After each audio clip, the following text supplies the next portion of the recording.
मोदी सरकार द्वारा शुरू की गई नेशनल मोनेटाइजेशन पाइपलाइन योजना को लेकर अगर आपके मन में कोई भ्रम है तो उसे दूर कर दें, क्योंकि इस योजना से बेकार पड़ी परिसंपत्तियां भी काम आएंगी। क्या है ये योजना? सबसे पहले जान लेते हैं कि आखिर ये योजना है क्या। हाल ही के दिनों में मोदी सरकार ने संपत्ति मुद्रीकरण योजना की घोषणा की थी।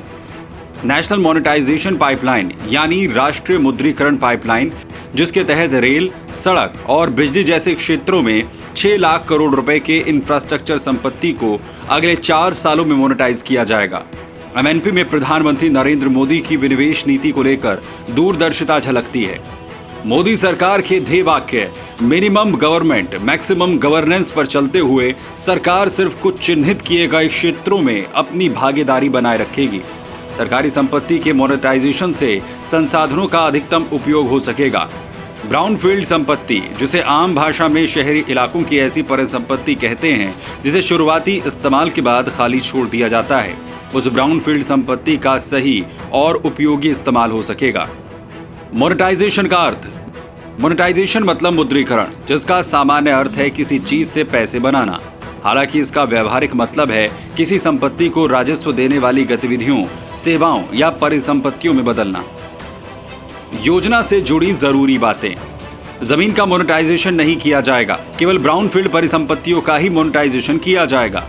मोनेटाइज परिसंपत्तियों पर मालिकाना हक सरकार के पास ही रहेगा। इनको तय समय के बाद सरकार को वापस करना अनिवार्य होगा। सरकार इन परिसंपत्तियों को बेच नहीं रही है। जरूरी पूंजी जुटाने और पैसों के प्रवाह को बढ़ाने के लिए इन परिसंपत्तियों को सिर्फ कुछ समय के लिए पट्टे यानी कि लीज पर दे रही है।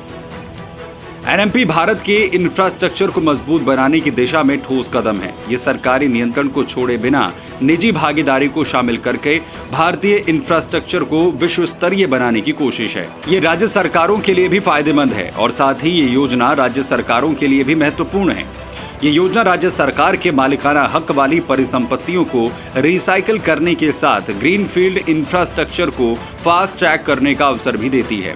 परिसंपत्ति मुद्रीकरण क्या है? परिसंपत्ति मुद्रीकरण वो प्रक्रिया है जिसमें अब तक इस्तेमाल नहीं की गई या कम इस्तेमाल की गई सार्वजनिक परिसंपत्तियों के मूल्य को बाजार के लिए खोल दिया जाता है। इसके तहत सरकार राजस्व के लिए नए स्रोतों को बनाने की कोशिश करती है। अंतर्राष्ट्रीय स्तर पर आम मान्यता है कि सार्वजनिक परिसंपत्तियां किसी भी तरह की अर्थव्यवस्था के लिए एक महत्वपूर्ण संसाधन है। परिसंपत्तियों का मोनेटाइजेशन बड़े पैमाने पर सार्वजनिक संसाधनों के प्रबंधन के लिए एक बहुत ही महत्वपूर्ण विकल्प है। किस सेक्टर का मोनेटाइजेशन? पाइपलाइन में कितना योगदान? प्रस्तावित योजना के तहत शीर्ष 5 क्षेत्र कुल पाइपलाइन मूल्य का 83% है। इन शीर्ष 5 क्षेत्रों में सड़क, रेलवे, बिजली, तेल और गैस पाइपलाइन और दूरसंचार शामिल है। अंत में कह सकते हैं कि ये सभी के लिए एक जीत जैसी स्थिति है। इस योजना से सरकार संसाधन पर अधिकार बनाए रखती है और इसके लिए भारी बजट की जरूरत नहीं है और ना ही राजकोषीय घाटे को सहने की। वहीं निजी क्षेत्र तब तक ही राजस्व पा सकते हैं जब तक कि लीज चालू है। केंद्र सरकार सरकारी परिसंपत्तियों के मोनेटाइजेशन के जरिए परिसंपत्तियों को लीज पर देने से होने वाले राजस्व का इस्तेमाल इंफ्रास्ट्रक्चर परियोजनाओं को प्रोत्साहन देने के लिए कर सकती है। मोनेटाइजेशन और विनिवेश भी 2 अलग चीजें हैं। विनिवेश का मतलब है कि सरकार सार्वजनिक क्षेत्र के उपक्रमों में 50% से कम हिस्सेदारी निजी क्षेत्र को बेच देगी।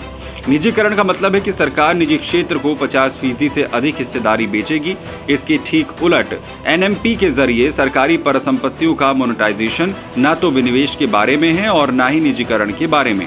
निजीकरण में परिसंपत्ति और स्वामित्व दोनों निजी क्षेत्र के पास चले जाते हैं। परिसंपत्ति मोनेटाइजेशन में सिर्फ एक तय समय के लिए संपत्ति का हस्तांतरण लीज पर दिया जाता है।